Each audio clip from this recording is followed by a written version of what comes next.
Good morning. It's good to be with you this morning. I'm building on the 4 pillars of a healthy Christian business leader. Pillar number 1 is healthy relationships, and then number 2 is building biblical financial values, and number 3 is biblical spirituality, and then number 4 is balanced living. This week, our focus is on pillar number 4, which is balanced living, and our series is resting without guilt. And so far this week, we have talked about the fact, the day that God rested, and then we looked at the Sabbath day, and then we also talked about what is rest. And today's topic is when the day of rest actually becomes a burden.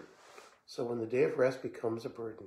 Have you ever had a week when you're just so busy, you've got so much on your plate, so many things that just need to get done, and you take your day off because you know it's a good thing to do, and it is a good thing to do, and you take your day off, but the whole day, all you can do is think about all the things that need to get done, and your day of rest actually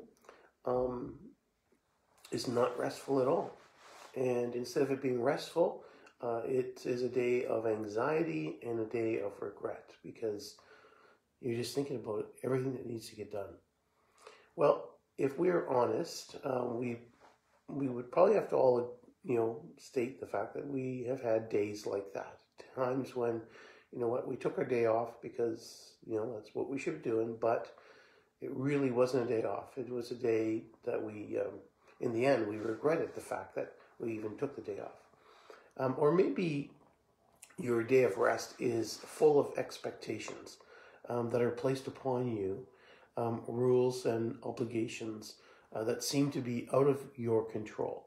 And instead of feeling rested at the end of the day and feeling restored, you just can't wait to get back to work, get back to the office. Well, Jesus experienced both of these 2 realities in his life, and we can learn some great lessons from that. Jesus was tired. He was sad. His cousin John had just been killed, and Jesus just wanted to get away and have some time to rest and to reflect and to just be alone. But his work followed him in the form of a crowd. You can read this in Matthew chapter 14. It deals with that.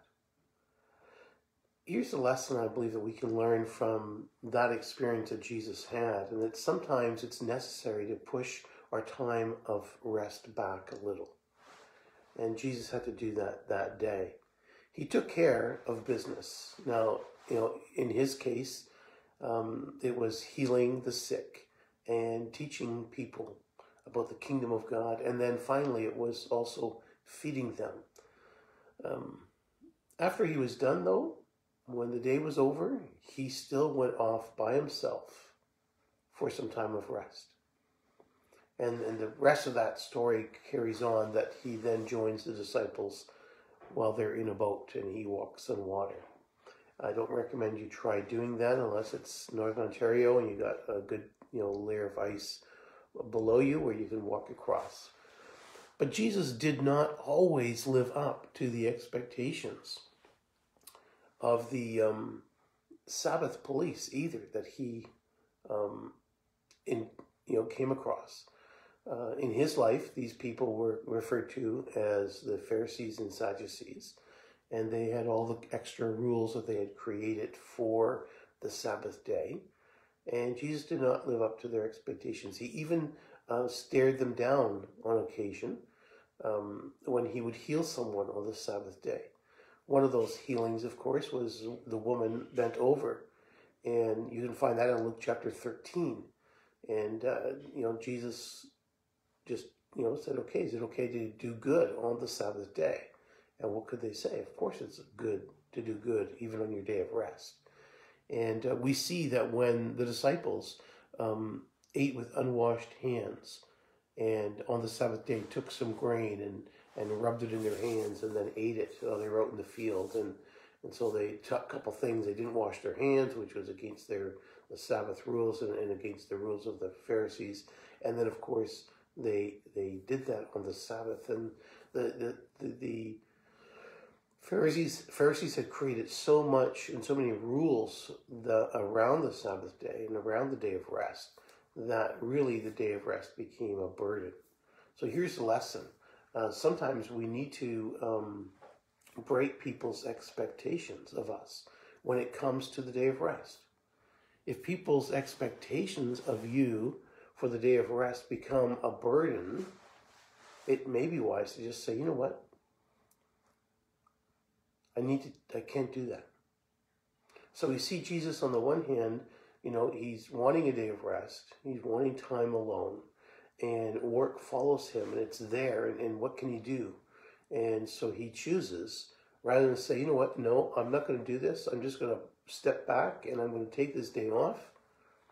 He says, no, in this case, I'm going to do what needs to get done first, and then I will rest. And again, there are times that we need to do that. Now I want to be cautious, and I want to caution you, because I think, sometimes we can get so involved in our work that we, in essence, never take time off, never take time away. And as we talked about yesterday, it is important that we have that time. And we will talk tomorrow. We'll talk about why rest. What is the purpose of rest? Why do it? But there are still times, and there is this balance, right, between, yes, we should take time to rest, but then there are occasions when we have to say, you know what, I do have to get this job done first, because I'm not going to rest until it's done. But we need to know the difference between that and just always working, because always working is not healthy for us. And then, of course, the expectations. People will, on our day of rest, people have expectations for us, the things that they want us to do, the things that they expect of us. Depending on your religious background, they may have some expectations on you in that area. And we need to be very careful to say, are these things that are good? Are these things that are healthy for me? Are these expectations, are they biblical? If you're a Christian, are they biblical? Are you following after the ways of God, or are you following after the ways of man, even in your day of rest? And once you determine that, and you say, you know what, this is not healthy for me, this is not helping me, in fact, this is placing a burden upon me, making the day of rest actually not restful, actually meaning that I don't come back relaxed. I don't come back to work feeling that I've been rejuvenated. In fact, I'd rather just go back to work rather than have my day off, because there are too many expectations. And so there are times, again, that we need to simply be willing to say, you know what,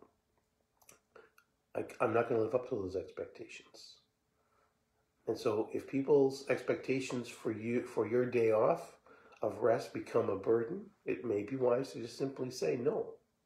So today, as you go about your day, ask yourself, is my day of rest actually restful? Is it actually a day when I actually get rejuvenated, where I actually, at the end of the day, feel, wow, that was a good day? On the other hand, may we know when to live up to people's expectations and know when to say, no, I'm not going to do that. Have a good day. May the Lord bless you.